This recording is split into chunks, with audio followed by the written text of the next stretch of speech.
Fire Escape Academy, Inspector Training. Here we are in Little Rock, Arkansas. We're in an alleyway looking at this fire escape. And again, two things you need to know for this fire escape to pass or fail inspection.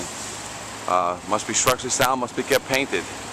The painting part is the deterioration part. And as you can see, this fire escape hasn't been painted in 15-20 years. A lot of rust. This rust is now eating in all the joints, all the welded joints, all the connections. So this is one of those fire escapes that you can see a lot of deterioration. So right away you can just write a simple violation on deterioration. Write repair, paint, test.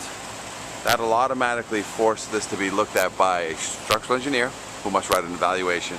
And his evaluation will pinpoint any and all structural issues. Well, let's say that the owner did paint this whole fire escape. And because you wrote a scrape and paint violation and he came. So we'd have to look for structural issues. Let's see if we can find some structural issues on this fire escape. First of all, underneath the platform you can see massive rust growth where all the joints and all the plates, because that's a diamond plate sitting there. Improper connections, bolts pulling out of the wall a little bit down here, so these are not all properly secured. The weight has got some cable dangling from it, and it's very close to these pipes here, and I don't even think it's going to come down. Looks like the pipes might interfere with its operation, might have been hit. Doesn't have a release arm. These things are made to release from above so that it drops 2 to 3 feet per second, hits the ground and stays down. It looks like it's not the case. If you look up at all those treads, you got tiers of rust coming down all those treads. That's an indication that all those bolts have rust in them and that they're square head bolts, so they're original to this fabrication of this fire escape, which is 25 to 50 years old.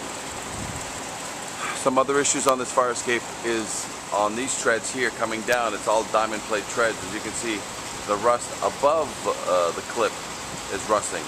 The support to the ground, very rusty also. All those welds are rusting from the inside out. Some of these might have to be reinforced. The weights have some things inside, some cans or something. So again, you have typical fire escape that alone, just on the deterioration, you could write a violation which will pick up the structural, or on structure, there's enough evidence here that there's structural issues with this fire escape and it needs an inspection and a load test. Again, any questions, feel free to call Fire Escape Engineers, 866-649-0333. Visit the website, fireescapeengineers.com. You can also go to Google or YouTube video and type in fire escape inspections, fire escape repairs, and fire escape seminars to get more information on the proper way to inspect fire escapes, repair fire escapes, and service fire escapes throughout the United States. We also offer free implementation and consultation on a fire escape awareness program in your city, and that would include all the documentation that's an industry standard documentation like confidence tests, fire escape tags, and anything else related to fire escape repair and maintenance.